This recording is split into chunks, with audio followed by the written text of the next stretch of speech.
All right. Greetings, brothers and sisters. Greetings, brothers.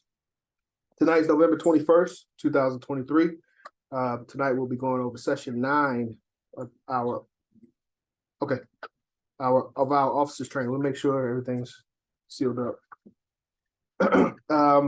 Tonight we'll be going over the questions from lesson 7, titled Character, and we'll be going over the reading from lesson 8, titled The Social System.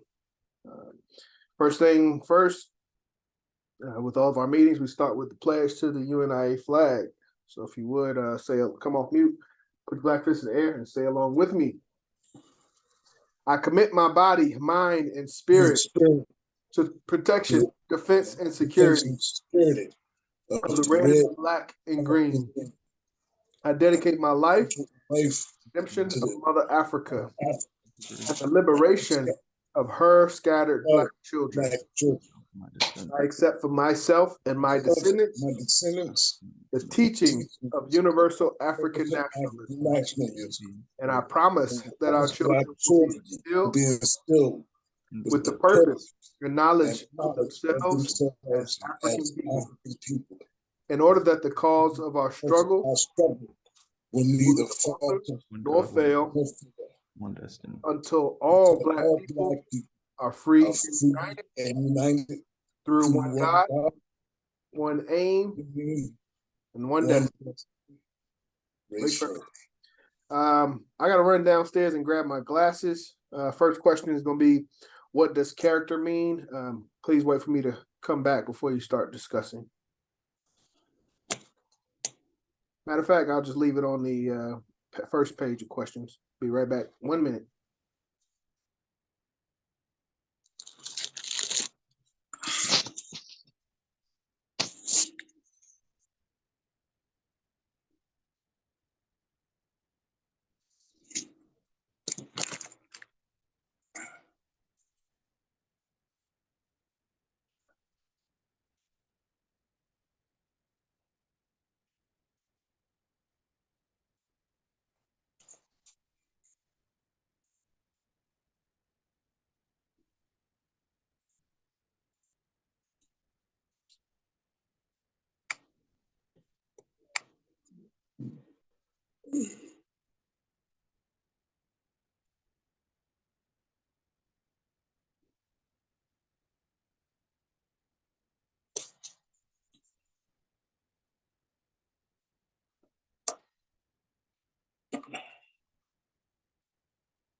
All right.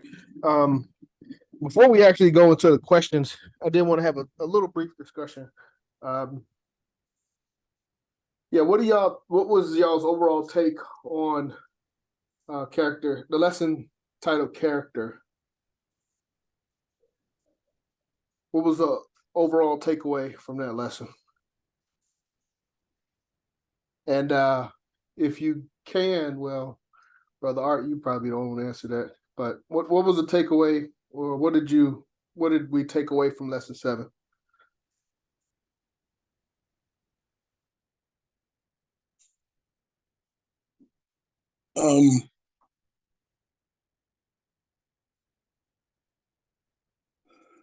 Wow, that's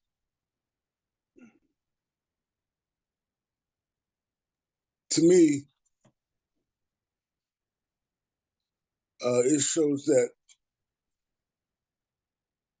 as a people, especially I'm looking at it from us men's standpoint,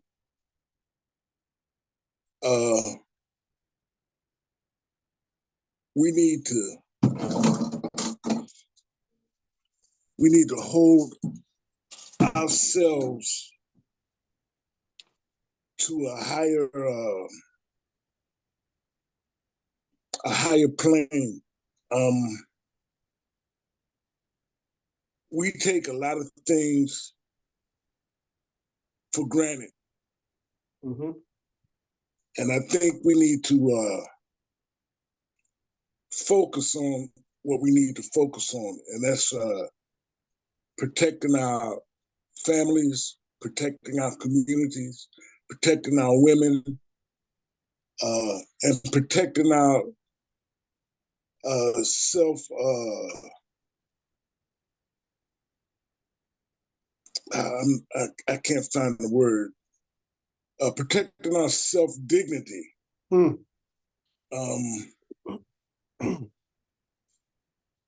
That's what I got from it. Race first. Race first. Yeah, not a problem.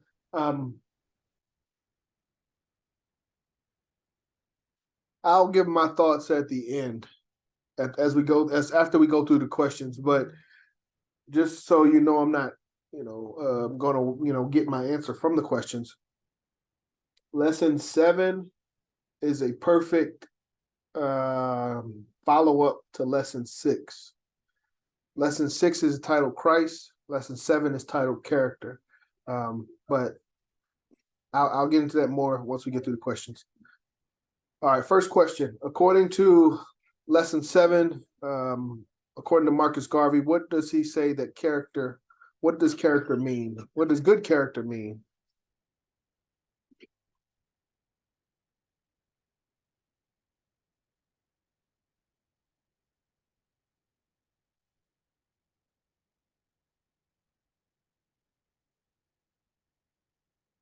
My phone is still dead. Like I think my charger cable was messed up.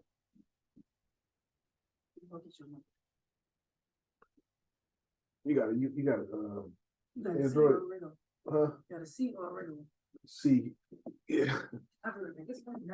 Thank you.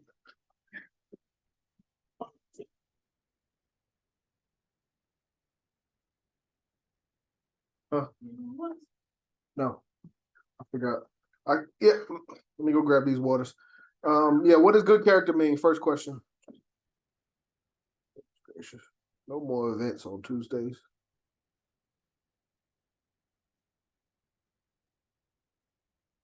No. Okay, I just pulled that out.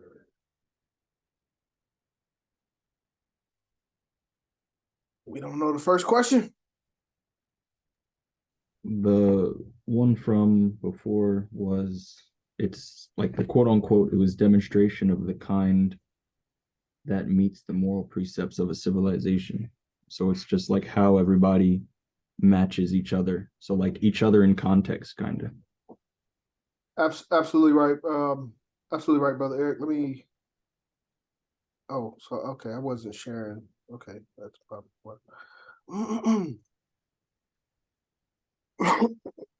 Good character is defined as demonstration of kind of behavior that meets the moral precepts of a civilization. Basically, my takeaway of that is good character is defined by the society that you live in. So when you look at history, there are some things that were okay in the past or acceptable in the past that's no longer acceptable today. I'll say one, for example, would be women smoking cigarettes, even smoking in general. In the early 1900s, that was a sign of status and a sign of dignity. But as of recently, since 2000, that's become a sign of bad character. But it's basically saying that what we consider good character is a fluid description, and it's dependent upon the society or civilization in which you live. They are the body that determines what's good and what's bad. Questions, comments?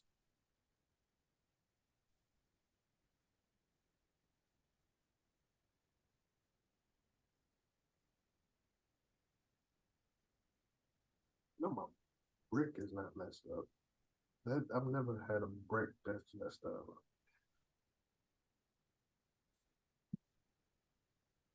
I may have to charge it. I may have to charge it through my computer. It might be my brick. That ain't it.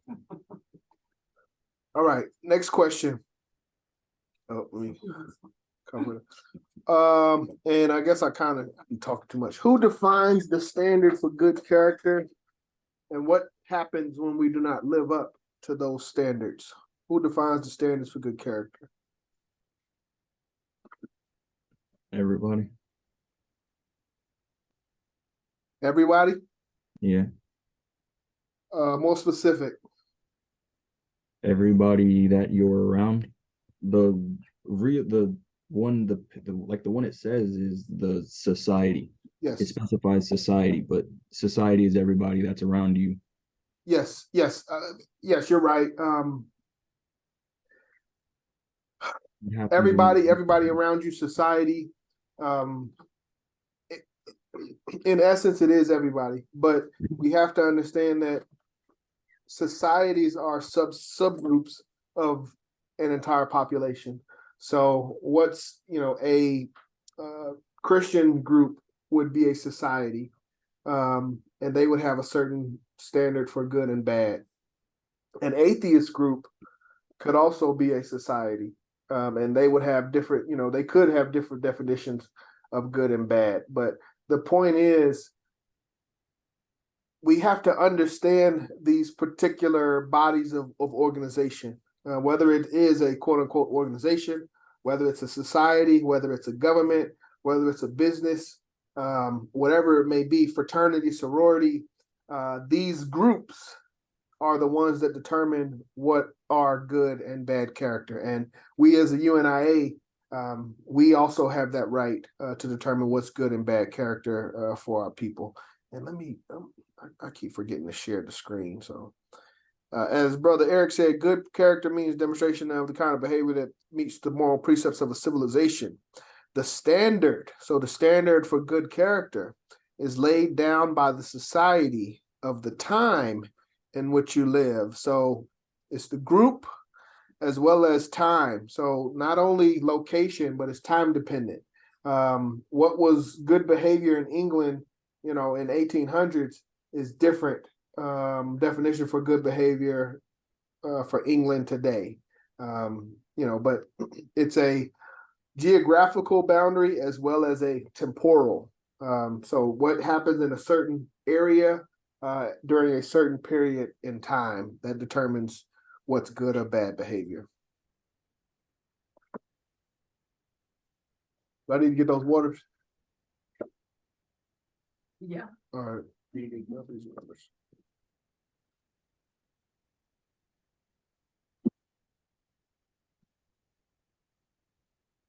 Yeah, something's not right. This thing ain't working. Cause my It's not working. yeah, that thing ain't working. Yeah, cause this ain't lighting up. Oh, shit. Control. I think maybe those are probably the only two that work.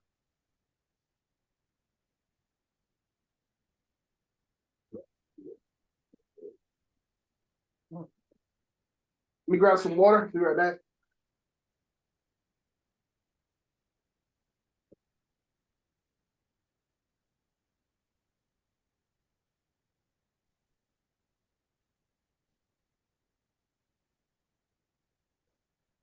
Greetings, family. Hello.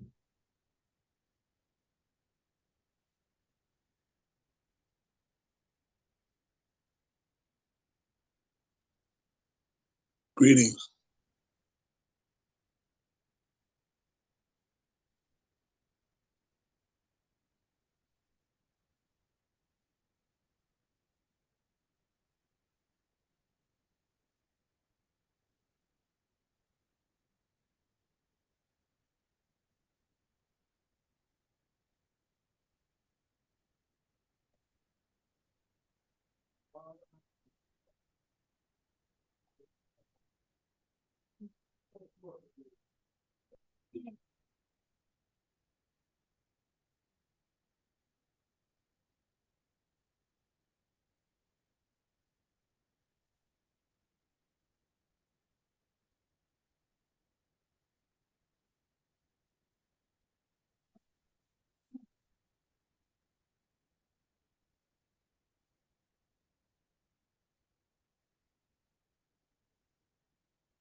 All right, so y'all should have the answer.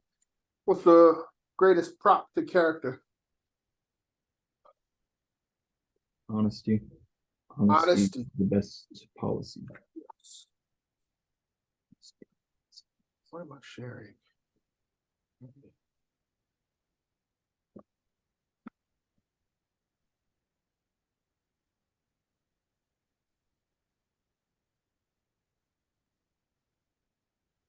The greatest prop to character is honesty.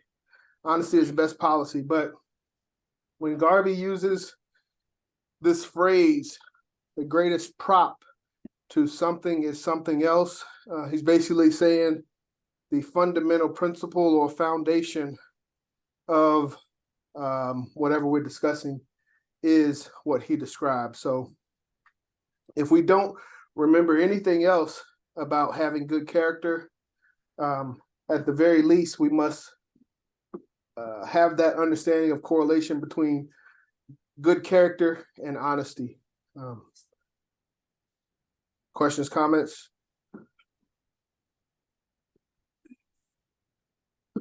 All right, number 4. Why must we never borrow money unless we intend to pay it back? Why must we never borrow money unless we intend to pay it back?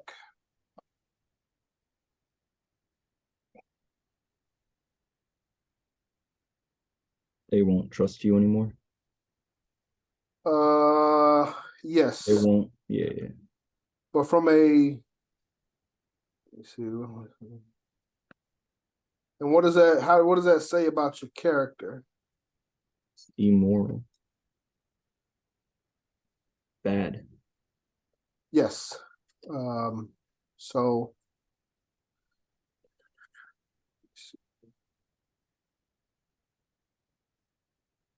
they will loathe to trust you a second time is what I got, page 61. Let's go to the text. Never borrow money unless you intend to pay it back. Pay it back as quickly as you can. If you give excuses when you should be paying, those you are obligated to will think you are a trickster. So that's one thing is, and you know, I'm trying to make sure I don't say too much. But this is about character. Character is about, in essence, character is about the ideas that come into people's minds when they either see your face or see your name. So it's the energy, it's the good or bad feelings that are associated with your name, your reputation. Thank you. So when we're not following through with our commitments, that becomes associated with your name. You're not an individual that follows through with their commitment. So words like trickster, they will loathe to trust you. They won't trust you. But at the end of the day, you'll have a bad name and a bad reputation. So character, reputation kind of go hand in hand. Questions, comments?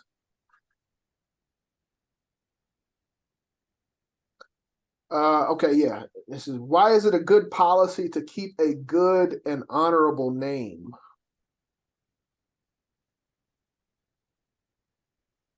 That's all we got. That's all we got. Again, I mean, it's like I was saying, your name and your face carry a reputation.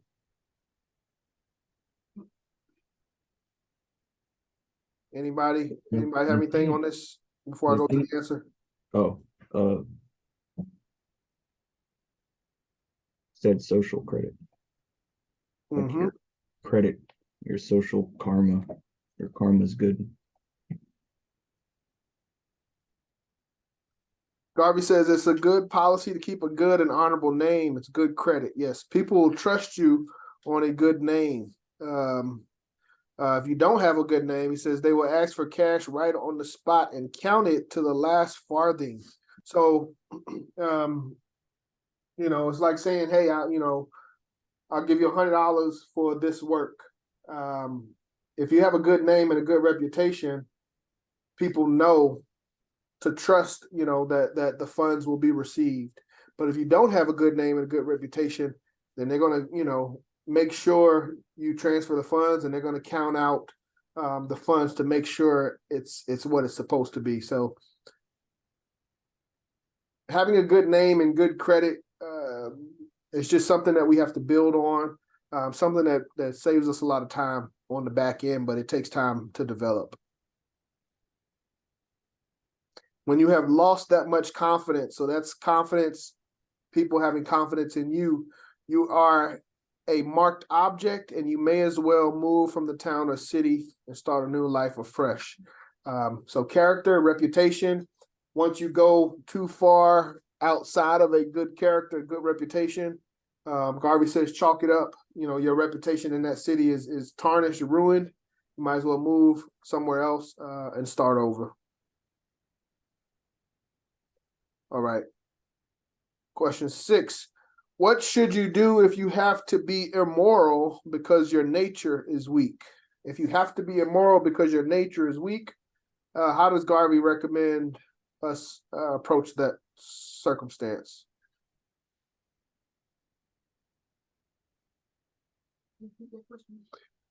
What should you do if you have to be immoral?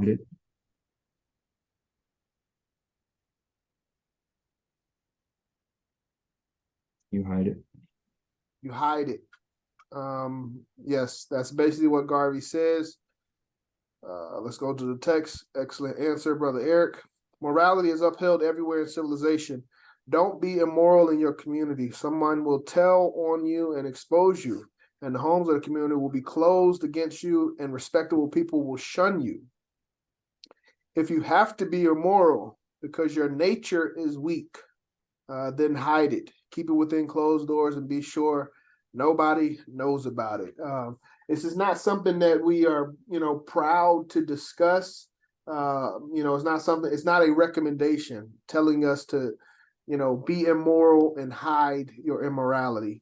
But Garvey's saying if you have to be immoral because your nature is weak. So we first have to acknowledge that immorality that we carry out is due to a weakness in self.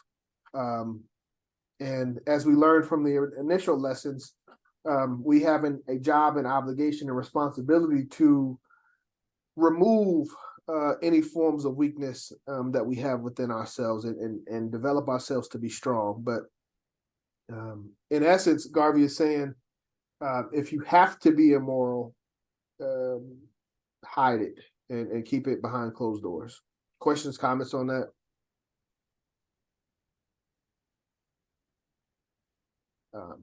But yeah, again, it's not something that we promote, but it is something that Garvey has in the text. So I put it as a question so that we should know it. Next question, how do we become immoral, and what does immorality lead to? So first, how do we become immoral? And it's related to weakness, as the previous question just said.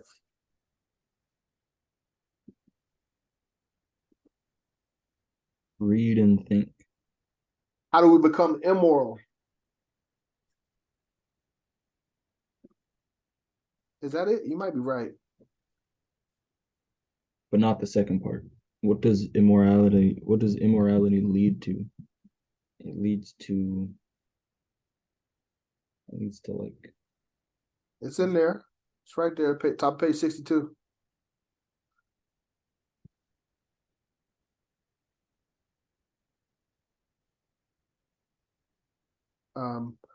So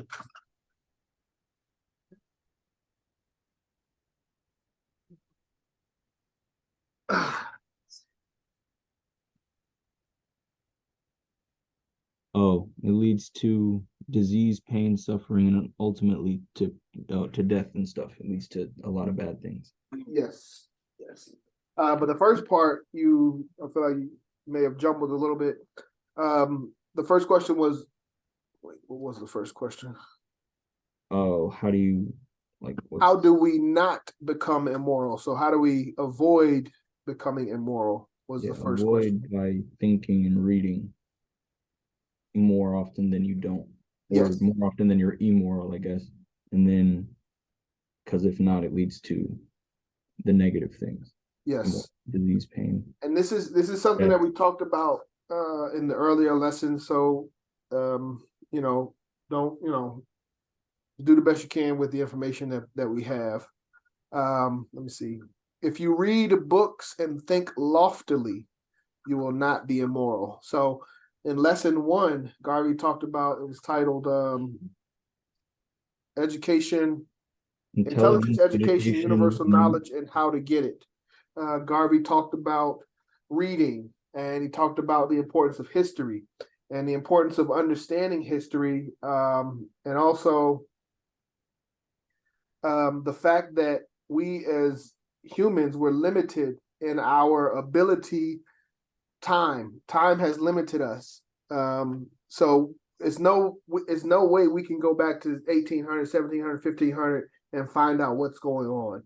The only way we can do that is to read the information that was left behind. So Garvey encourages us to read things that are enlightening, encouraging, uplifting,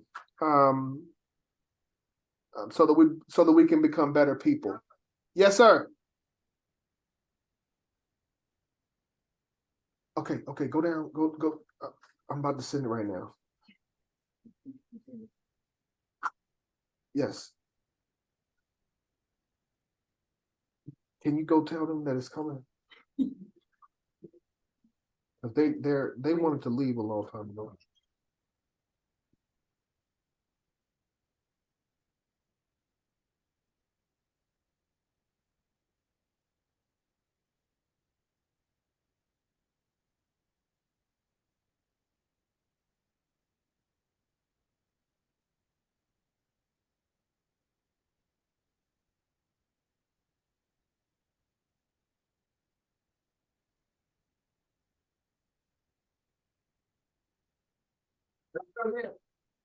Check with the young brother, make sure he got that. I sent $100.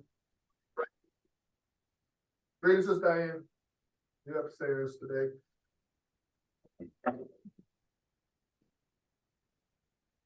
Okay.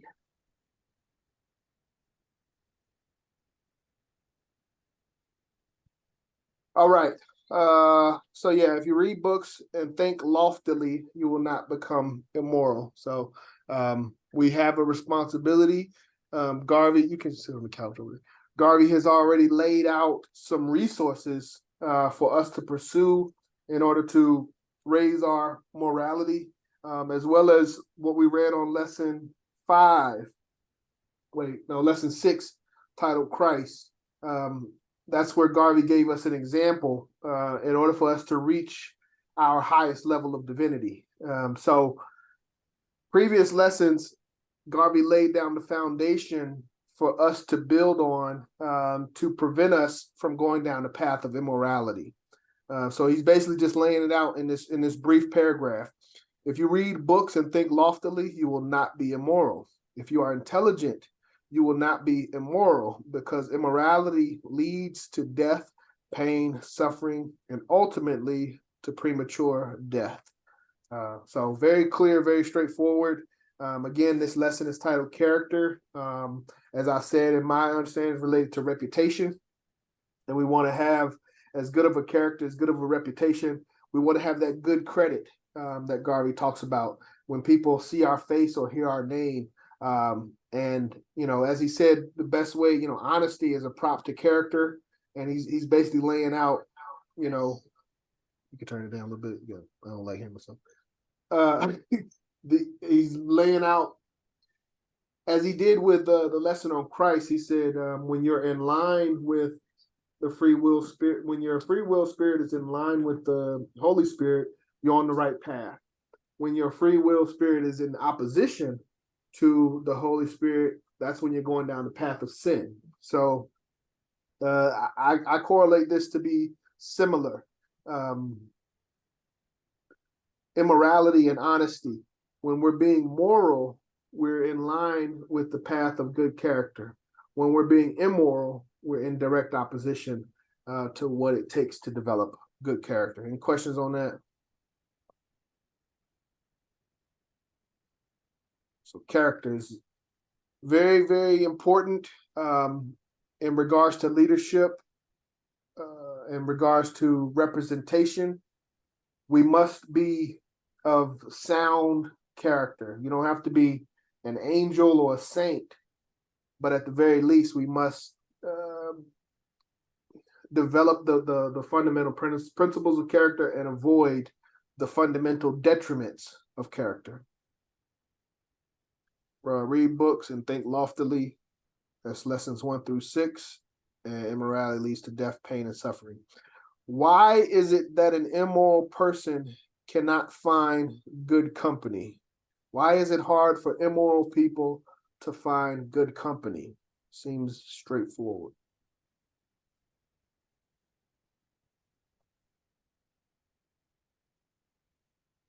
Nobody wants to take that risk more than once.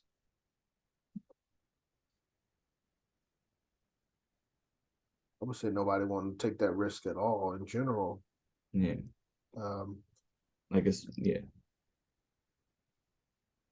In lesson 1, or was it lesson 2? I don't know. But one of the lessons, Garvey talked about the company that we keep and being around the right people and avoiding the wrong people. In this lesson, Garvey says that an immoral person cannot find good company because no good person wants to take the chance with immorality. So if you have, again, as we said, if you have that good credit, a good reputation, people know what to expect. Well, not, even if you have a bad reputation, people know what to expect. But on the good side, people are positive to your expectations. When you're on the bad side, you know, I think this brother is involved with, you know, dealing drugs, or I think this brother, you know, robs or steals or does scams or whatever it may be. No one wants to be involved with those individuals because you will become a victim. You know, you'll become a victim of, you could either become a victim of their practices or you can just become a victim of their reputation. So even if you are a church-going Or their saint, consequences. what's that? Said, or their consequences, whatever they got coming for them already. Yeah, well, yeah, I'll relate that to reputation, but you're right. You're right. You threw me off a little bit though. But don't worry about that. Everything's good. Oh, yeah, you could be a church-going saint, you know, choir boy, but you're hanging with the wrong crowd. As Brother Eric said, you know, just by you hanging with that crowd, you can be implicated in the things that they're doing. You can be associated with the things that they're doing. So that group could have street, you know, beef with another group. And now that they've seen you with these guys, oh, he's, you know, he hangs out with the Bloods or he hangs out with the Crips, and you inherit their reputation. So an immoral I'll read this again and I'll open the floor briefly. Immoral person cannot find good company because no good person wants to take the chance with immorality. Those who cater to your immorality must be people who have no character and who have nothing to lose. They must be either sick or diseased themselves and therefore don't care. So fundamental stuff. We're trying to be of good character, be of good standing, be of good reputation. In order for us to do that, we have to consider the company that we keep. So questions, comments?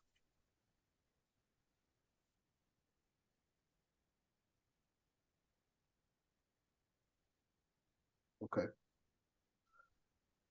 Okay, so we will continue lesson 7. Why does this jump? Okay, jump 8, 9.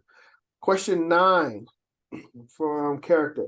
As leaders, what should we never do in regards to relationships? That includes married and not married, and why? What does Garvey say about relationships and the lesson on character?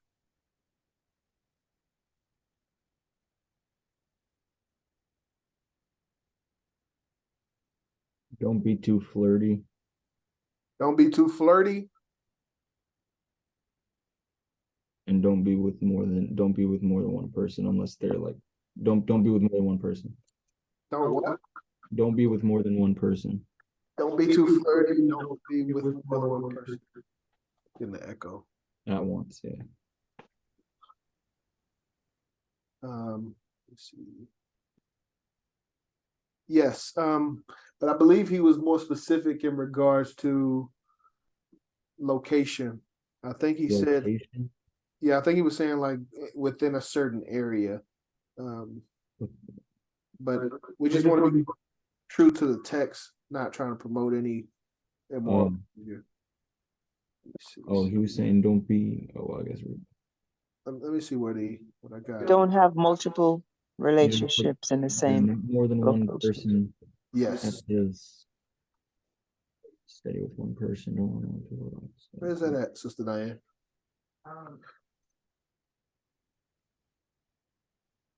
Between 62 and 63, right?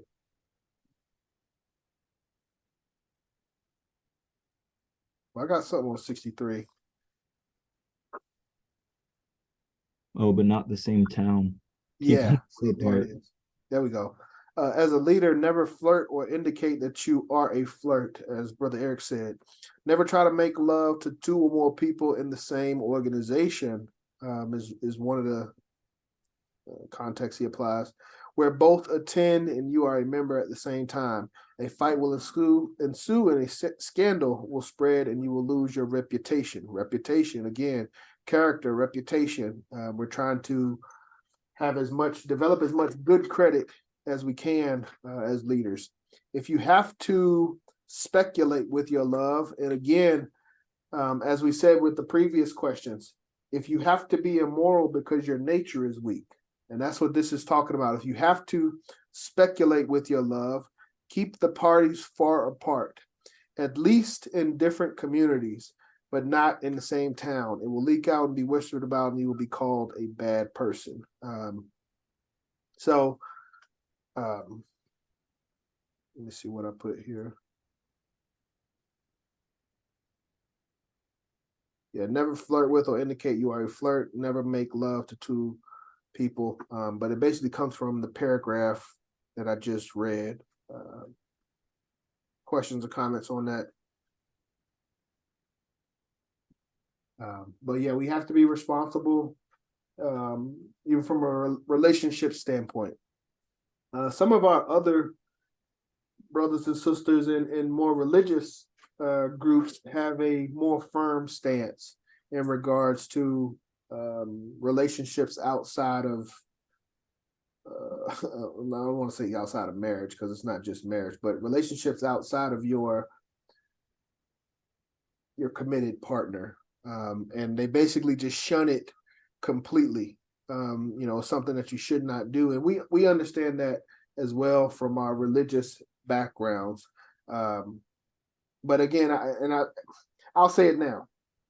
So I said that I will give y'all my assessment on lessons 6 and 7 at the end, but I think this is the perfect time. Lesson 6 is if you could imagine, everybody's familiar with the store Target. Target's symbol is a target. The way I look at these two lessons, lesson 6 would be your bullseye.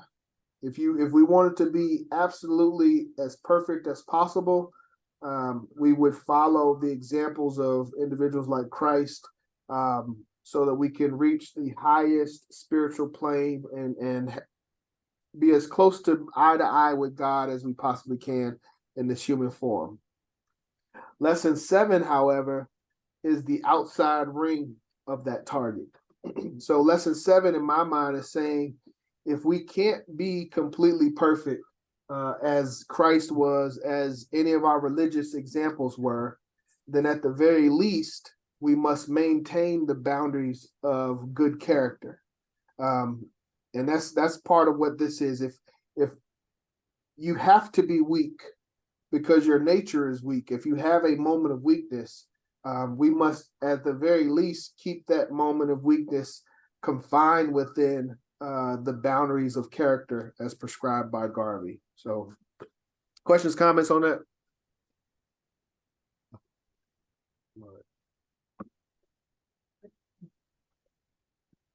Okay. So So yeah, again, not a promotion for immoral behavior, but being true to the text, not skipping over anything that Garvey puts in that text, and discussing our understanding and application of that text in our time. All right, question 10. Most of the bad things, Garvey used the word deformities. Most of the deformities in a community are a result of what?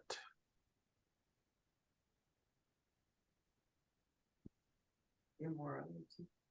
Most deformities in a community are a result of immorality. I think you're right. Is it that? It's a little bit more than that. Well, he said cutting loose. He was talking about like like the immoral, the behavior itself, and then the like them expressing it for the people to also see and then see again and then spread. Yeah. Yes. As Garvey says in the text, most of the deformities in a community are a result of immoral and loose people cutting loose. So, you know, the way Garvey said, if we have to be immoral due to our weakness, hide it. So for us, our approach is to minimize immorality as much as possible.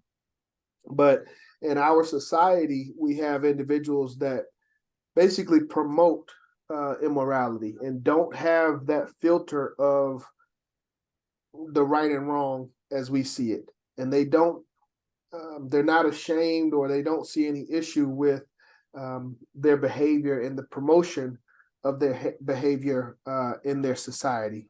So Marcus Garvey says most of the deformities in the community, so most of the deformities in the community, whether it's homelessness, drug addiction, lack of jobs or whatever it may be, are a result of immoral and loose people cutting loose. This is Garvey's interpretation. Questions, comments?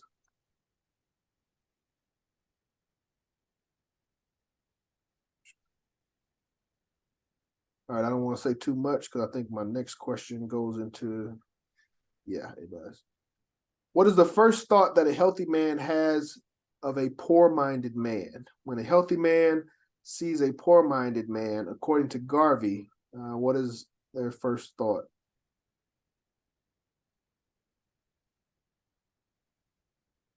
To think about his parents and like how he got there, like how they're probably the same way or like similar, or like wherever he came from is probably the same as how he's acting.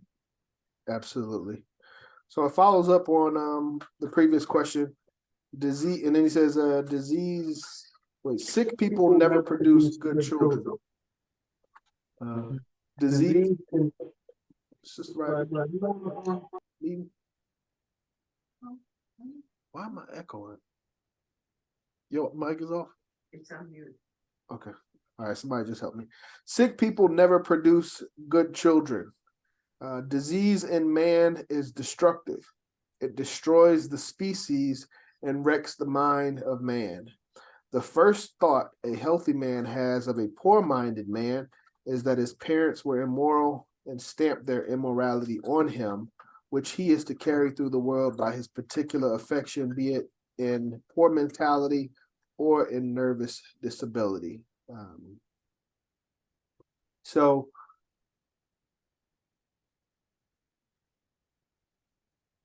just an observation that Garvey has that, and we should also adopt, whether it's us or our children or our community. When people look at us and see immorality in us, that puts a bad stamp on our parents. When people see our children and their immorality, that puts a bad stamp on us as parents. And we can translate that to an organization, a society, or a nation. When a nation or its people are displaying immorality, you have to question the structure of that society, the leadership of that society that allows and promotes that type of behavior. Questions, comments on that?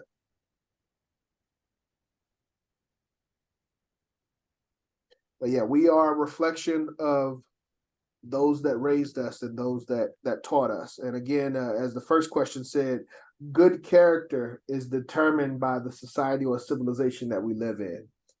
So, you know, how my parents raised me, or how our parents raised us, and then we go out into the world. What we learned as good or bad in our home may be different from how it's applied in different societies in the world. But it's just something to think about. And Garvey says, you know, honesty is a prop to good character. So even if we don't know everything else, you don't have ethics, you don't have manners, at the very least, we can be honest. All right, keep it moving. 9:05. We're moving kind of slow today. I apologize. Number 12, what can we use to conquer every bad habit? If you have a bad habit, we need to conquer it. What does Garvey say we can use to conquer every bad habit? Discipline. Discipline.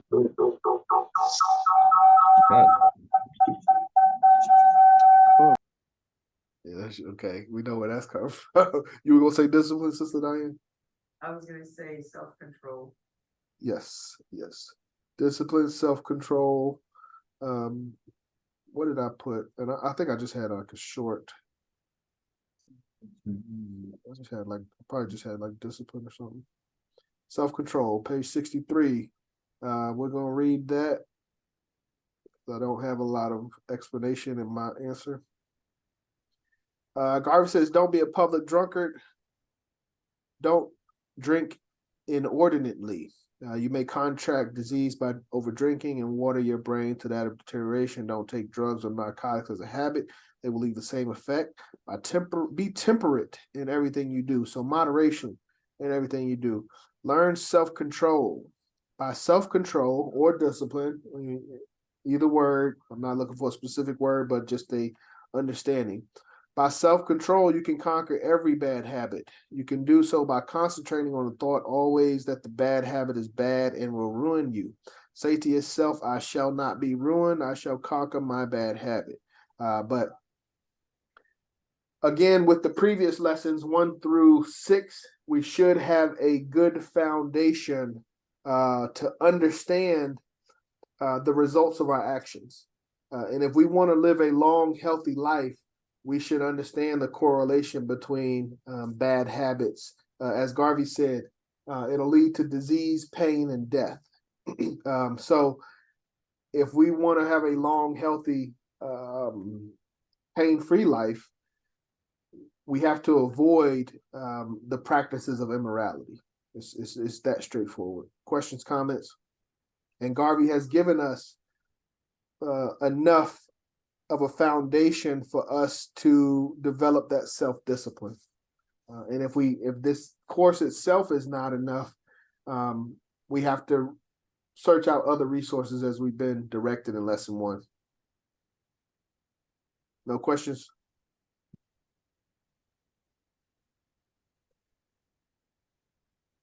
All right, what is it called when we conquer bad habits? What does Garvey say it's called when we conquer bad habits?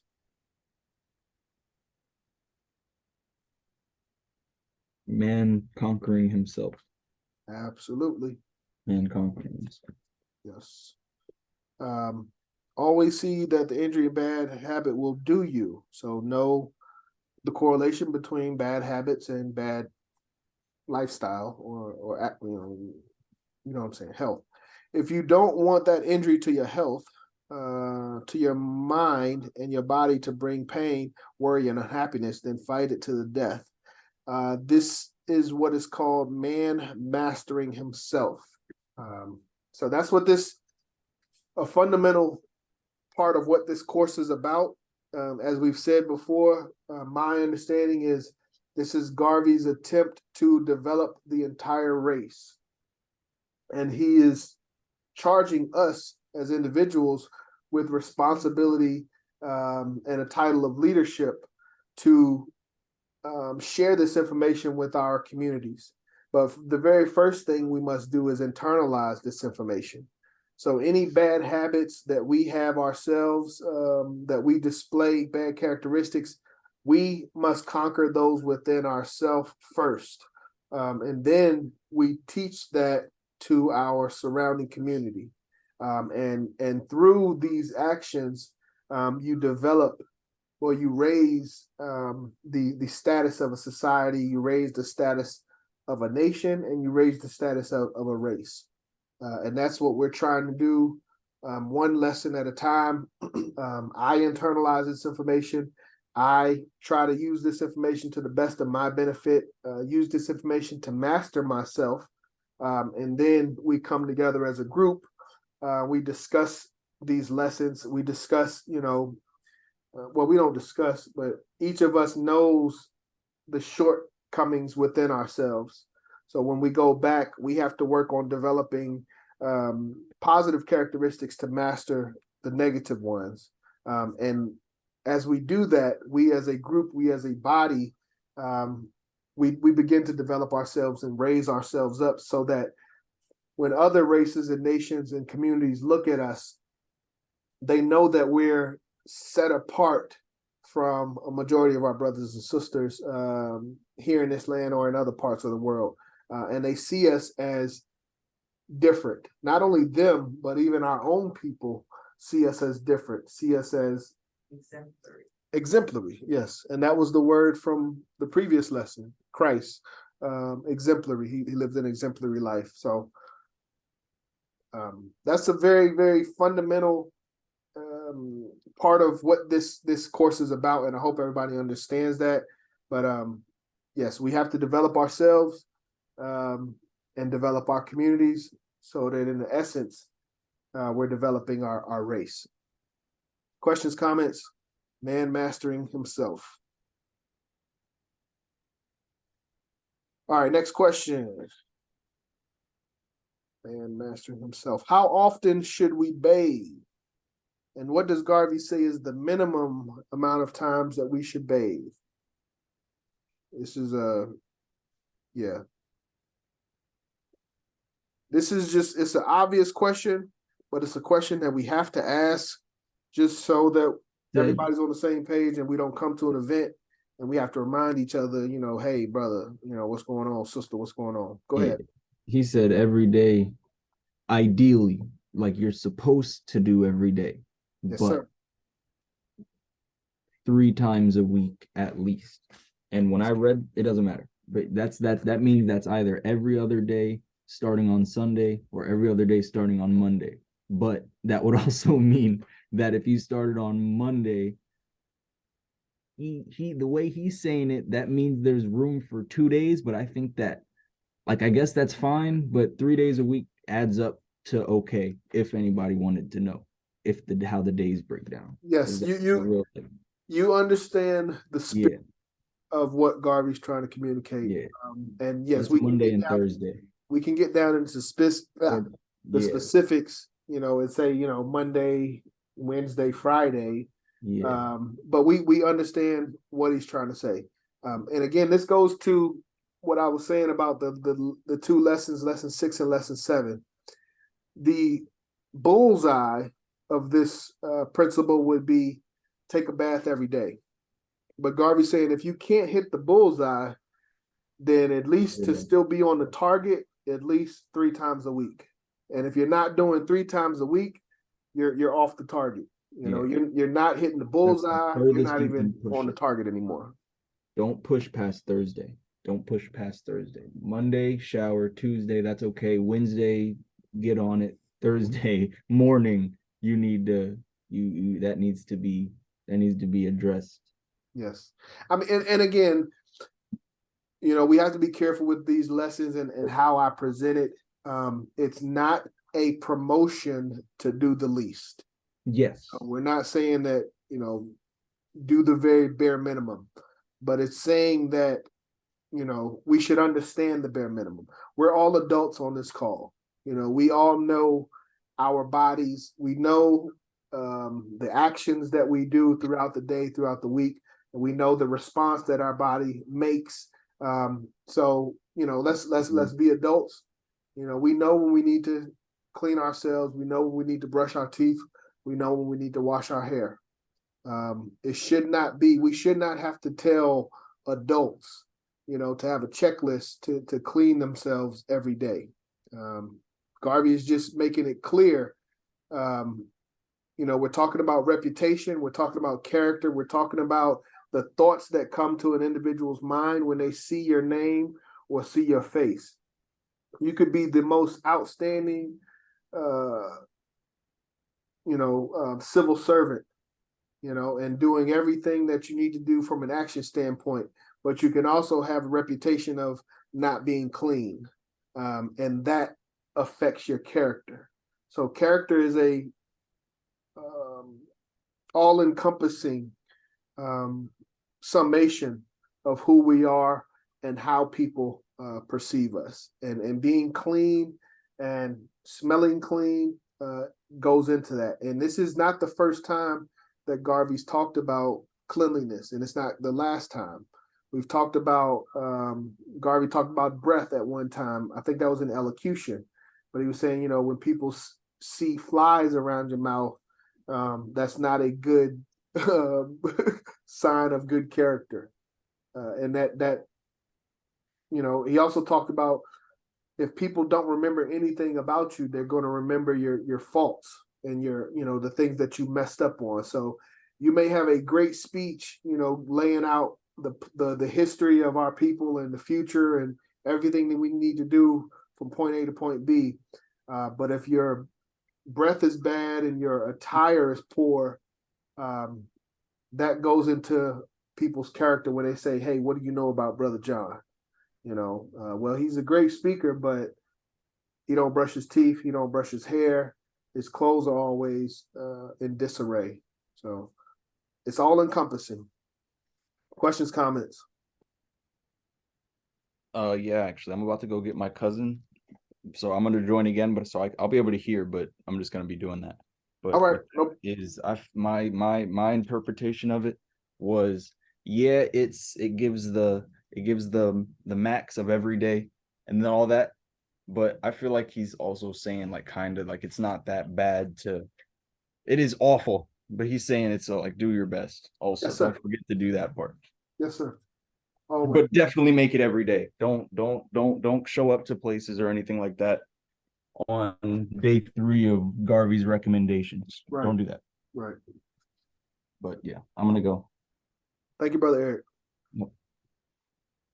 All right. Keep going. Number 15. What does Garvey say about a man who is clean in body, appearance, and mind? When we have a clean body, appearance, and mind, what does Garvey say about that?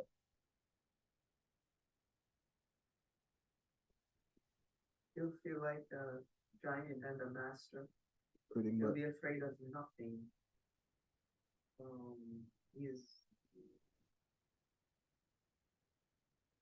Yes. You'll just feel self-confidence, basically. Yes. Again, we must understand this is a leadership course. This is developing us to be leaders, to go out into the community and be representatives of the Universal Negro Improvement Association. So following up on Garvey's paragraph in regards to how often we should bathe, he says, when a man is clean in body, appearance, and mind, he feels like a giant and a master. He is afraid of nothing. If he lacks these qualities, he cringes, bows, and hides. He is never himself. So again, this course is about raising up our race and raising up us as individuals. So we should feel, as Garvey said, we should, as we're going out and doing this work, as we're espousing the title of leader, we should project a sense of mastery. So Garvey says, when a man is clean in body, appearance, and mind, he feels like a giant and a master. And we should all be able to attest to that. When you are, well put together, you're not afraid of any spotlight. You actually encourage it. You seek out challenges, so to speak. Not necessarily trying to get dirty, but opportunities where you can present yourself. You look forward to it. So This is just a contrast in position. Garvey up front is saying, we should be clean, we should not be dirty. Then he's following up and saying, when we are clean, you feel like a master, you feel like a giant. So promoting that behavior. Questions or comments?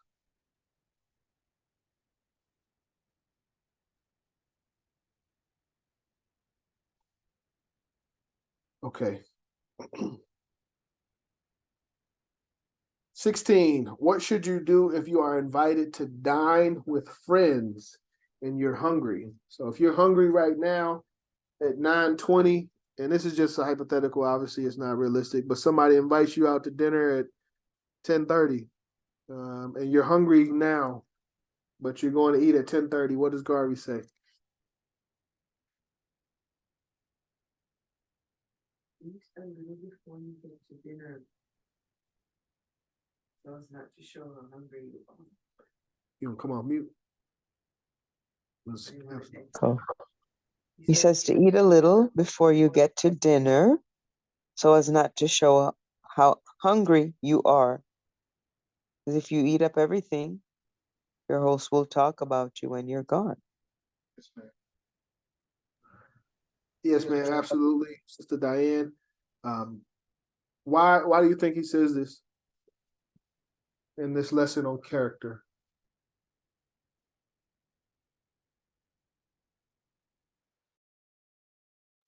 Because it's in characters reflected in every aspect of your life, including the eating, the dressing. It's a way of carrying yourself, the confidence you exude, and all that, and it all is part of the whole person. Yes, ma'am. In the previous paragraph, I said, don't eat like a hog, even in private. Custom or habit will develop on you, or you do it unconsciously. Observe good manners in eating and drinking when you go among company. So again, character, reputation, manners, ethics, speech, all of these things go into character and reputation. If you're invited to dine with friends and you are hungry, eat a little before you go to dinner so as not to show how hungry you are. If you eat up everything, your host will talk about you when you are gone. He or she and the rest of their family will talk about your gluttony, and you may never be invited a second time. So again, it's about reputation. And we have to have enough self-awareness. Again, when I talk about we know our bodies, we know, when we smell, we know when we're hungry, we know how long we can wait to eat. We know our how our behavior changes when we're hungry. So we must be adults and we must be proactive when these circumstances present themselves. And we have to prevent creating the image of being a glutton, being a greedy person, being a eating everything in the room person. That should not be the first thought that comes to people's mind when they see our face or see our name, is how much food we ate last time they were in our presence. Questions, comments?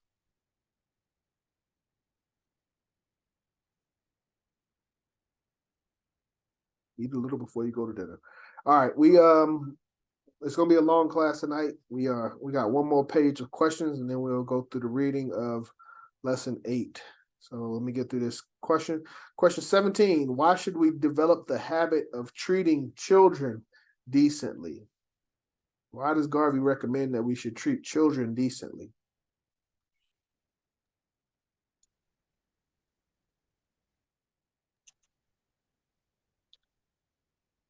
Because children will tell their parents, and the parents will get to love you, and the news will spread fast. Absolutely. Absolutely. There it is. Be courteous and gentlemen everywhere. Well, in general, obviously we should be good to children just for the sake of goodness. But And for the example, yes. Be kind to and practice respect for all children. Develop the habit of playing with children and treating them decently. The news will spread. Children will tell their parents, and the parents will get to love you. So again, just developing good character, and having that character and that reputation spread. So, questions, comments on that one?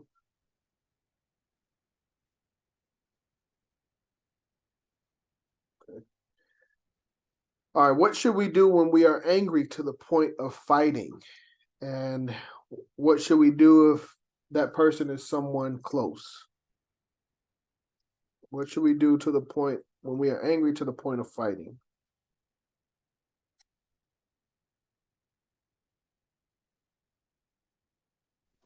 When you're angry to the point of fighting, you gotta breathe and walk away. He said count to 10 or count to 5. Yes. He said count and we'll go for a walk. Yes. Correct. And what about if it's someone close to us? What's different if they're close to us?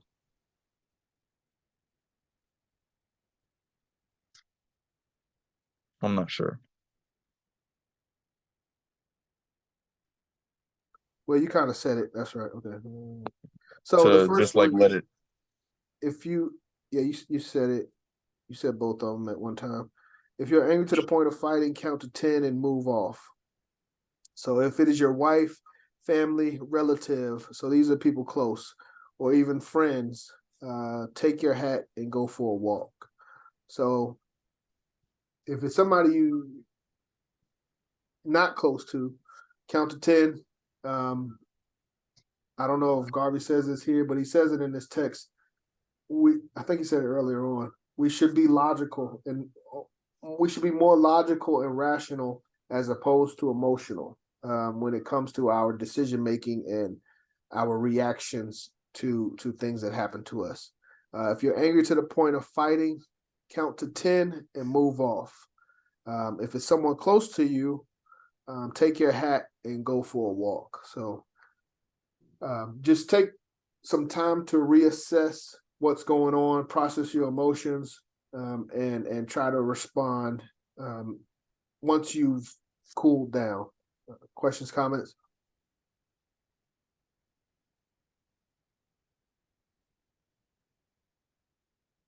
Count to 10 and go for a walk. All right, next question. Why does Garvey say that we should never fall in love to the point of losing control of ourselves?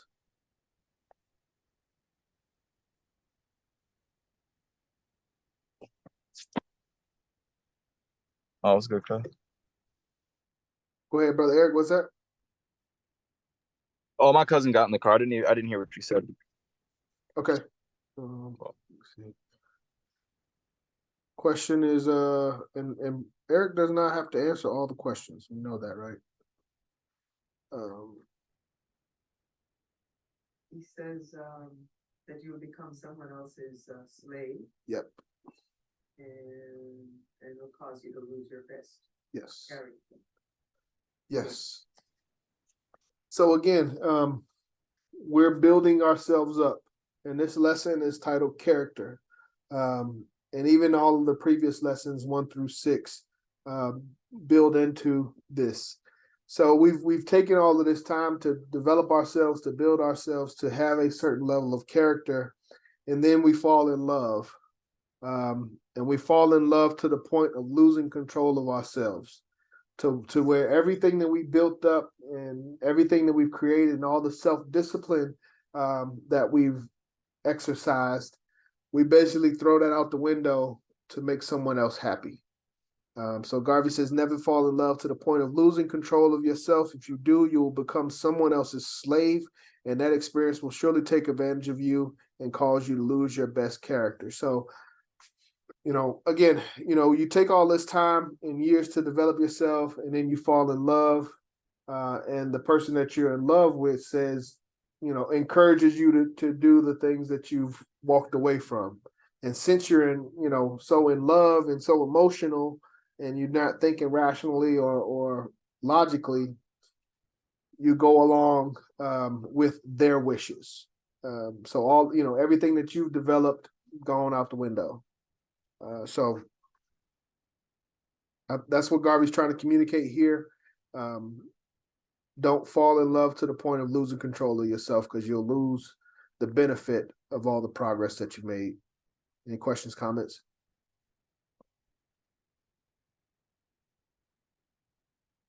But yeah, we should not be. This course is about self-development, self-reliance, self-governance. So for us to completely, hand over our decision-making process to someone else because we're in love, goes against everything that we're developing here. All right, next question.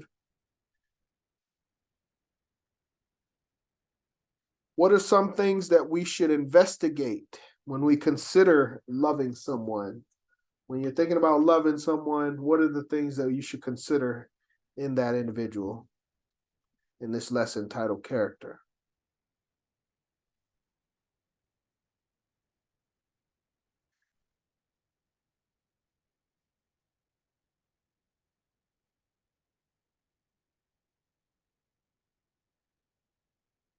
I know you got a thing. Go ahead.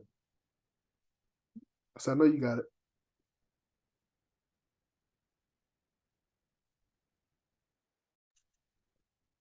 To see if they have the majority of the qualities that you want. What qualities does he mention? What qualities does Garvey mention? The character, disposition, temperament, behavior. Absolutely. So Garvey says, never love anybody for companionship unless that person has the majority of qualities that you like and appreciate. Never love a person more for his or her physical appearance or personality. First, investigate the character, disposition, temperament, behavior, and thought of the person. And when you find that that person, along with good physical appearance, such as you like, all the qualities or as many of them as possible that would tend to satisfy you and make you happy through a lifetime, then love that person. I like how Garvey approaches this, because he makes love a decision and not a emotional response that, when people say you can't help who you fall in love with. I always disagree with that. There is an aspect to that. You can't help who you like or who you're attracted to or who you seem to have similar habits with. You can't help that, but that love is a active. It's an action and it's a decision. You choose to love someone. It's not something that you just do. I love you, but it's actions related to it. So, all right, but questions, comments? I feel like I'm going off on that.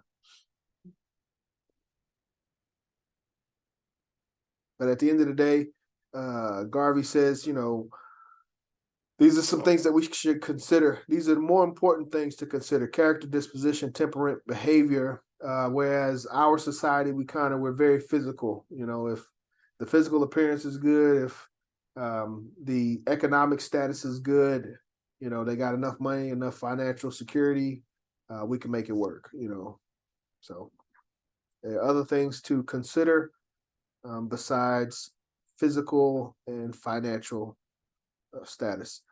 At what age does Garvey recommend marriage, and why?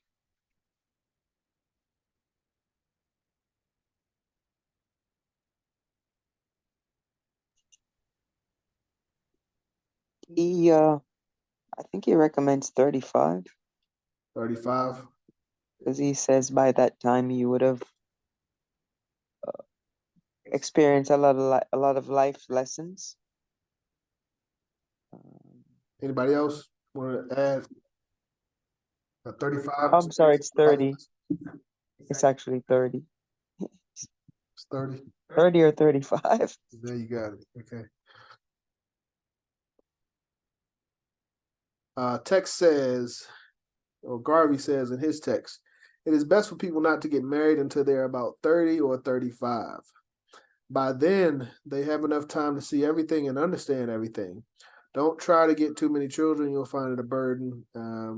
So 30 or 35, give yourself some time, life experience. Know what you want. Your partner knows what they want. This is just Garvey's recommendation. So questions, comments on that?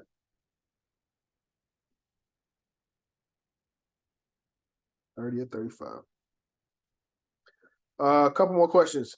What should we prefer as opposed to stealing from the UNIA? So before we steal from the UNIA, what should we prefer?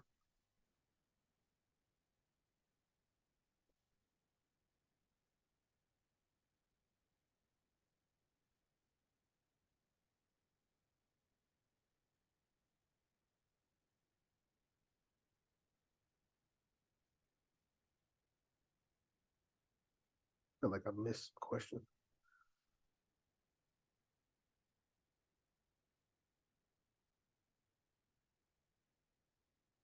Nobody?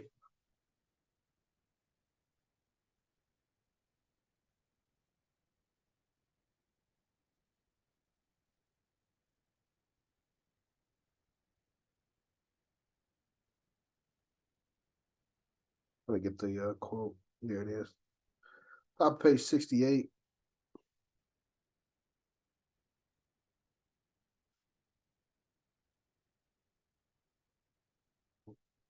Is it big? Yeah. I'm missing something. What page does that say? Page 67.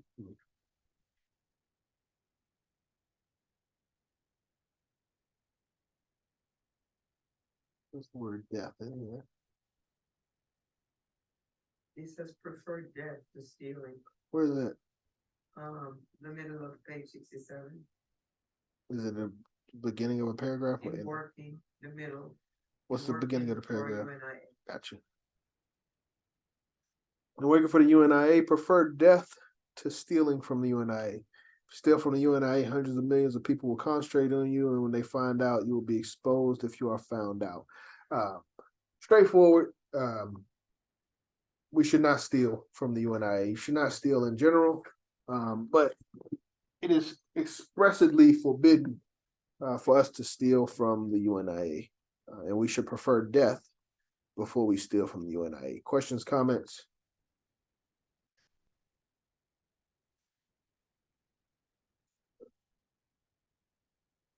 Couple more questions and then we'll go to our reading. How does Garvey recommend to correct a thief?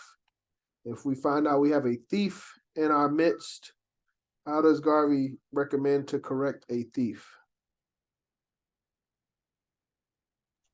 Not to correct the thief, Not to correct the thief? because they'll steal again, and it's and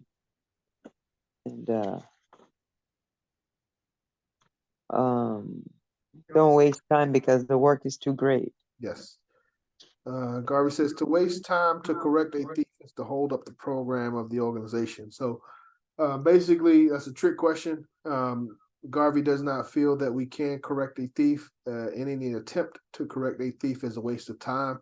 So once someone has been identified as a thief, and again, this lesson is about character.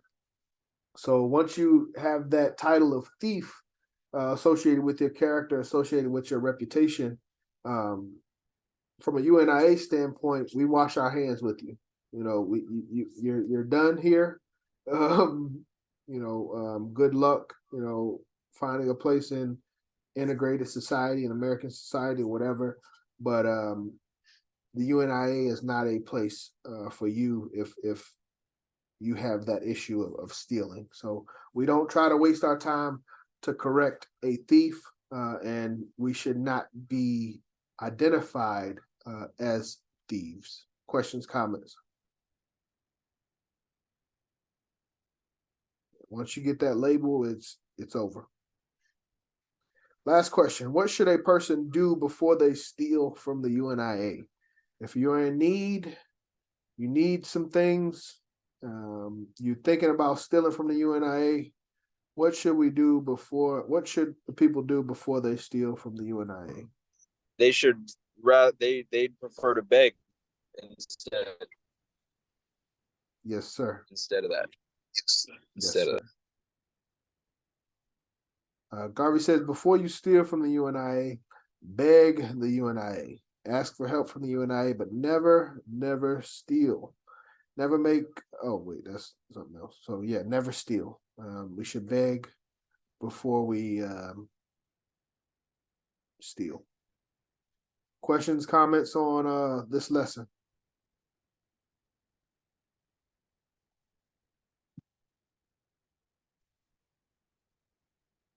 No questions? All right. For the sake of time, I'm going to read lesson 8 and try to get through that as quickly as I can.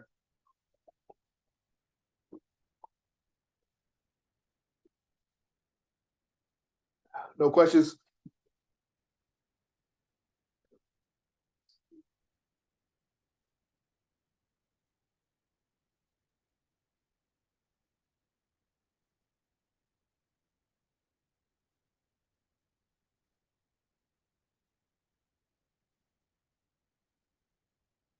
All right. 9:40 p.m. Lesson 8, titled The Social System. And for everyone, edification, when we got through lesson 7, we basically completed a third of the lesson, third of the course. I'll try to give a more detailed breakdown on next week, but one thing I want everyone to keep in mind is, let me see, as we've talked about before, how the lessons are laid out and the information that Garvey is trying to convey. As we said, lesson 1, 2, okay, intro 1, 2, 3, 4, 5, 6, 7. These first 7 lessons, including the introduction, in my opinion, in my understanding, and in what I've been taught, focuses on the individual, focuses on a level of personal development, how to improve ourselves. Outside of lesson 3, aims and objects, these lessons can be taught pretty much in any organization, any business, any fraternity, in regards to self-development, intelligence, leadership, elocution, God, death, God/death, Christ/ high example, character / fundamental boundaries. These lessons you can change the name, change the organization, and teach these lessons to a group of people. They're fundamental personal development characteristics and lessons, and we have to master that, as I said. The second set, which is social system, diplomacy, economy, man, institutions, the universe, self-initiative, and personality. I stop at personality. 1, 2, 3, 4, 5, 6, 7, 8. So the next 8 lessons, 7 or 8, depending on how you look at it. In my understanding, it relates to our immediate community or our immediate society. The title lesson 8 is the social system. So now we're basically, think of lessons 1 through 7 as inside of our homes. Lesson 8, we're coming out of our homes now. We're jumping off the porch. We're getting into the neighborhood and into the community. And these lessons will tell us the functions of institutions in our community, the responsibilities of leadership, and also how to hold these institutions accountable, and also their ideal function from a Garvey standpoint. So this is the first lesson where we're going out into our immediate community. We're no longer focusing on just the individual, just ourselves, just making our individual selves better. All right. Lesson 8, the social system. Society is an organization of mankind to safeguard and protect its own interest. When society is organized and made evident by regulations, rules, and laws, every member of that society must obey the said rules, regulations, and laws. Therefore, always live up to the organized system of society which you form a part. The only alternative to this is rebellion. You should never join rebellious movements against society except when there is a good reason and justification for it. Society is intended to maintain the greatest good for the greatest number, and that is always uppermost, so that in thought you may have to reform. Let me read that again. Society is intended to maintain the greatest good for the greatest number, and that is always uppermost, so that in thought you may have to reform. Okay. I feel like I'm reading that wrong. Any society must be calculated to bring about the greatest good for the greatest number, and you must obey its laws. Otherwise, you are an evil genius living in the midst of that society, and that society will seek to destroy you or compel you to obey its rules, regulations, and laws. You cannot live by yourself in society. You must live upon the goodwill of your fellows. Therefore, in that society, you must respect everything that tends to the good of all. You should always seek to have something at stake in the community in which you live, property of some kind, so as to merit the regard and respect of the community. Society, as it is organized in a community, counts first its worthwhile citizens before it thinks of others. Property in a community is evidence of your status in the society of the community. If you have no property, have something of substantial value. The police, the officials, and the government recognize property holders as the citizens of first claim in an organized society. They are generally recorded to be identified. Therefore, you must teach the people to own property and to be recognized members of the community. Always adopt a friendly attitude toward the police in your community, because the police is that civil body of officials who are supposed to protect the citizens and see that their rights are not infringed upon. You should always welcome the police. The police are never the public enemy, but the public protector. You should help the police to maintain order, because if the community loses its peace, you will have riots and probably bloodshed. No peaceful citizen wants to be caught in such a dangerous state of public affairs. Never join to incite public disorder. Keep away from it and be innocent to all that happens by way of revolution. Never allow the UNIA's name to be mentioned as among rioters. You will destroy the usefulness of the organization in that community and may cause suspicion to be cast upon it in other communities. Let me take a quick break here. I just want to acknowledge that paragraph. We just read a paragraph on character, and we also talked about how your character can be affected by the group that you're in, or the group group's reputation can affect you or your character. So Garvey here is talking about,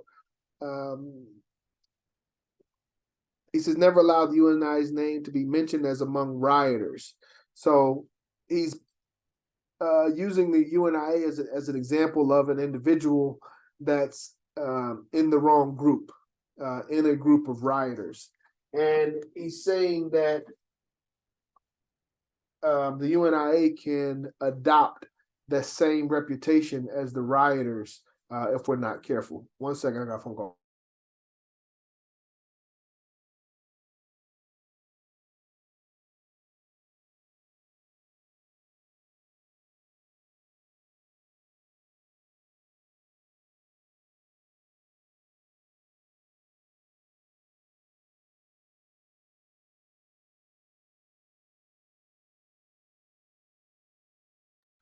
So again, it's just, I want us to have a holistic approach when it comes to this course, not just looking at each lesson in silos, like this, this lesson 7 is only lesson 7, but we need to understand how lesson 7 correlates to lesson 8, to lesson 9, 10, so forth, so on.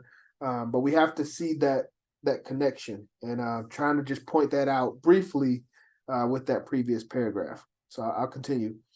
Always disavow any attempt to label the UNIA with riotous behavior. But again, this is protecting our character, protecting our reputation.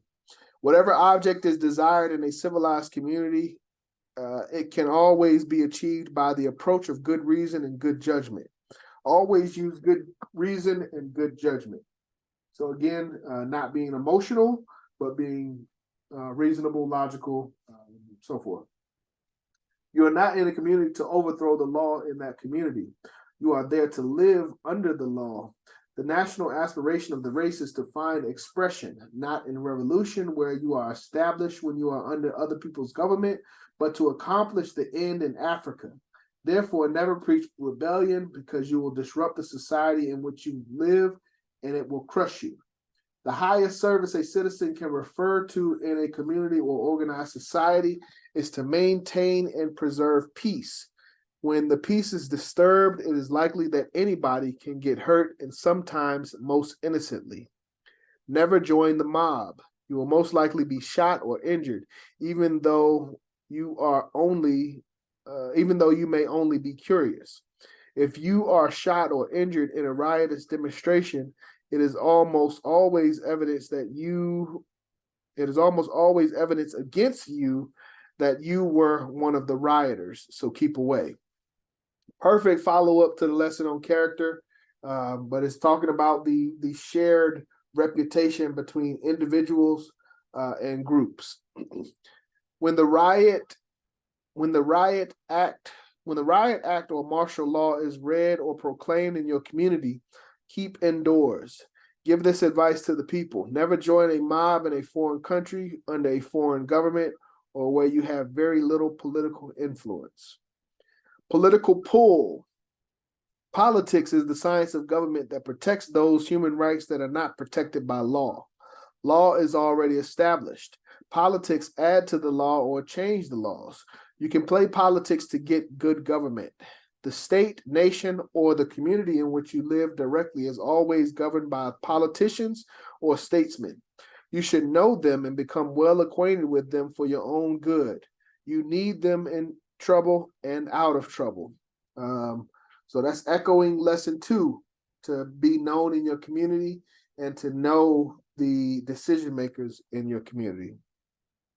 Always, and follow, as we continue, always try to know the mayor of your city and the government of your state, island, or country. Try to know the government officials also. To know them before you are in trouble is to get help when you are in trouble. Not to know them is to be at a disadvantage when you are brought before them. Always treat them courteously and friendly, even if you don't mean it. Always let them believe you are friendly. So more echoes from previous lessons. But again, as I've said before, anytime we see a lesson or a principle being repeated, we should outline that, double underline, just put a star as something that Garvey felt was important enough to mention more than once. If you are to be a leader in your community, this makes it even more imperative that you know everybody of political consequence, because you will have to approach them not only for yourself and for the organization, but for the members of the race who look up to you as their leader. But again, representative, this is talking about being a representative for our community and for our race. So we should internalize and we should master lessons 1 through 7 before we try to go out and say that we're representing a particular population. You must never sell yourself to the politician. You must get around him in the most skillful manner. Get all your rights and the rights of others dependent upon you out of him without selling yourself to him to keep him in office, especially if he is not a good man in the community. Always make your vote count for bringing about the reforms and others, bring about the reforms you and others think are right for your community. Never exchange it for money. You should see that every citizen that has a vote does vote on an election day, especially when you have reforms to be enacted. Let me pause there. Elections for Georgia are coming up early next year. We were just talking about this a little while ago. So Division 421, we do need to kind of come together and develop a political strategy and be prepared to vote in mass for the individuals that we feel are best for our people. And we'll get into that more later. All right. Whatever the conditions may be that give you suffrage, whatever the conditions that may be that give you suffrage, live up to those conditions to maintain and hold suffrage. Because just at the time when your vote is most needed, may be the time when you are not qualified to vote because of your carelessness. Do we know what suffrage means before I go any further? Means the right to vote. Yes, ma'am. Absolutely. So that's a question that will be asked next week. But suffrage means the right to vote. So we must maintain suffrage or the right to vote. In countries where, as a race, you are not allowed to vote, always work to get the vote by way of reform. Use the help of everybody, but have political power to bring about the changes that will give you the vote. Otherwise, you will be governed without your consent. The vote is to make the attempt to share in the government of the community. You should never be a political slave in a community because others will take advantage of you. Always cast your ballot for good government. Never support a corrupt government. Approach to government. Always make your government know about your presence. Never hide from the government. Whenever possible, seek an interview with the government on behalf of the people you lead. Always impress upon the government that your movement is not to controvert the established order of the government, but that your people seek a homeland in Africa, which is not to be achieved by revolution in the country in which you domicile as a citizen, but if possible, it is to be achieved with the cooperation of the government. That's very important. He mentioned this just a second ago.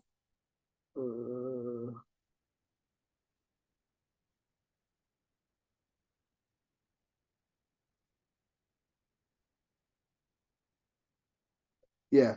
You are not in the community to overthrow the law in that community. You are there to live under the law. The national aspiration of the race is to find expression, not in revolution where you are established, but when you are under other people's government, but to accomplish the end in Africa. Therefore, never preach rebellion. And also he mentioned that in lesson 3, where we were talking about the aim. He said the aim of the UNIA is to develop a sovereign nation on the continent of Africa. So that's the third time I'm aware of thus far in the text that he's mentioned the goal of sovereignty and not to disrupt any current government.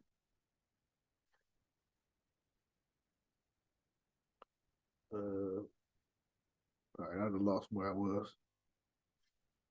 Yeah, I was right here. I'm reading again. Always impress upon the government that your movement is not to controvert the established order of the government, but that your people seek a homeland in Africa, which is not to be achieved by revolution in the country in which you domicile as a citizen, but if possible, it is to be achieved with the cooperation of the government. Leave all policies of an international character affecting the organization to the international officers. Don't complicate yourself with your government. Constitutional political agitation is not a riot. If you are a citizen, you have the right of public assembly. You have the right to protest against anything that is politically wrong, but that does not suggest that you must riot, because good government always puts down riots. Good government always has a way to settle its political difficulties in the interest of society and the community of which you are a part and of which you have a voice in. When you riot against your government, you are rioting against yourself, because the government cannot exist without you. That is why there is a constitution. When the Constitution is insufficient to give you all the protection you need, change it by political action. Vote for change. Do not riot for change. So that completes lesson 8, titled Social System. And as I said, this is us coming off the porch and going out into the community. And basically, when we see things that are not right with our community, Garvey is giving us a path of how to change those things the right way. Any questions, comments on lesson 8?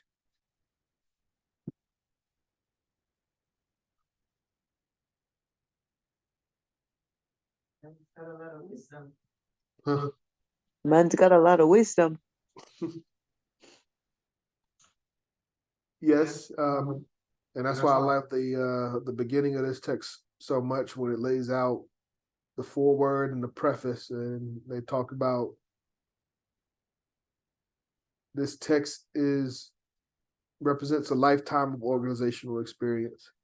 Garvey started this course at the age of 50. So, years after his organizational prowess, his business prowess,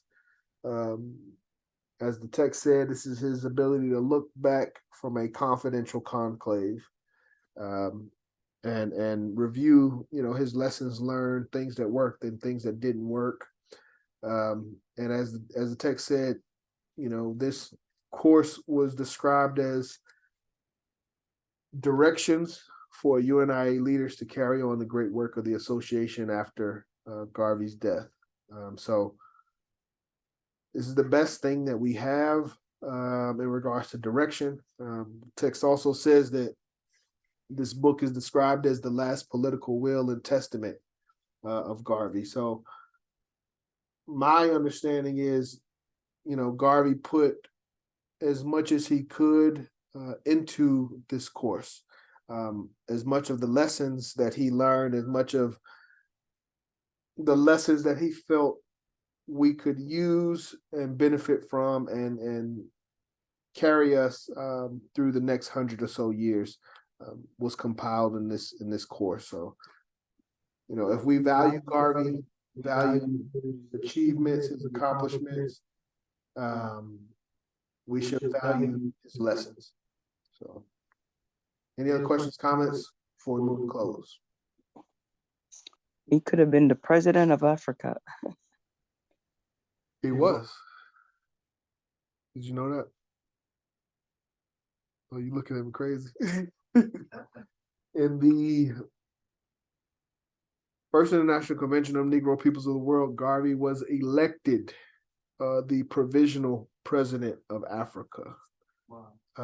And that means we're still in a provisional state right now. Provisional means basically exemplary.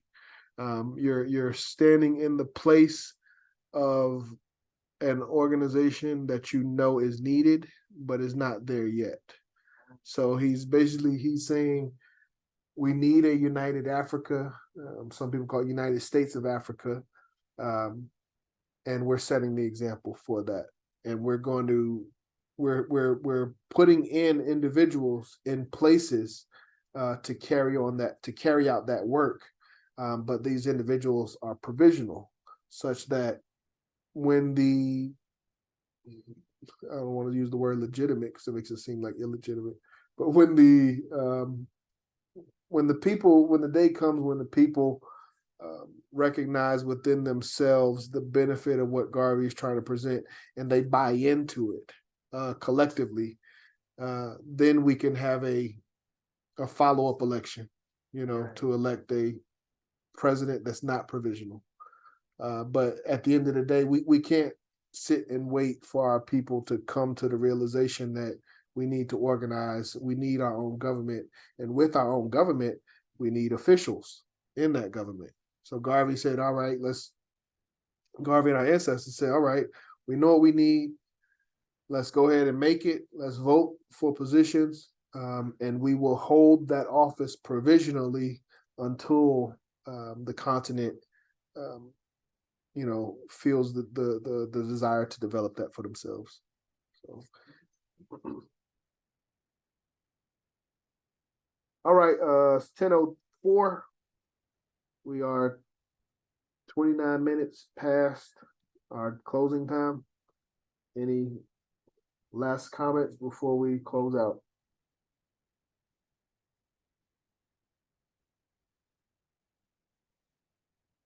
Okay, we will meet next week. Wait, we will meet next week. We got a break in December for Christmas, but we will meet next week, same time. And I'll try to get all the information out ahead of time. So, all right, we'll close out. Yes. When is the giving thanks thing? That was today. Oh. I thought today was, okay, good. Yeah. I was thinking you're doing something else, okay, good. We got a lot going We on. don't have anything else this week then, basically, No, we don't have anything else. until This- next Tuesday. Yeah, we have our Tuesday events or Tuesday gatherings here. We used this Tuesday gathering to do the award ceremony. Next Tuesday is no special event. It will just be a normal Liberty Hall Tuesday. So that's just our officers should be developing programs for the community to come and, participate. Next Tuesday will be normal Tuesday. Sister Diane, would you do us the honors of closing us out with the motto and our slogan? Okay. Everyone hold up your right fist. That one God, One God, One God, one aim, one one aim, aim, one destiny. one destiny. That's Africa, Africa Africa, for the Africans. for the Africans, Africans, Those at home those at home, home, and those abroad. and And those those those abroad. abroad. Race first. race. First. We see you, Brother Charles. Did you want to share anything with the family? Third Assistant President General. I just wanted to say race first to everybody. Hang in there. You're doing good work. Keep on doing good work. It's difficult, but it's well deserved. Thank you, Third Assistant. We appreciate that. All right, brothers and sisters, get some rest and be back here. Good night, everyone. Next Saturday, What happened? this Saturday, What's going on Saturday? is it a Orientation. meeting Saturday? Oh yeah, orientation Saturday night. Okay. All right. That's Brother Abdullah. Yeah. All right, yeah, I got you. I'll make sure you got the orientation invitation for orientation invitation and the information. All right.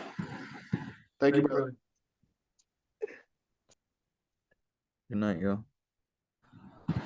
Race first. Signing off.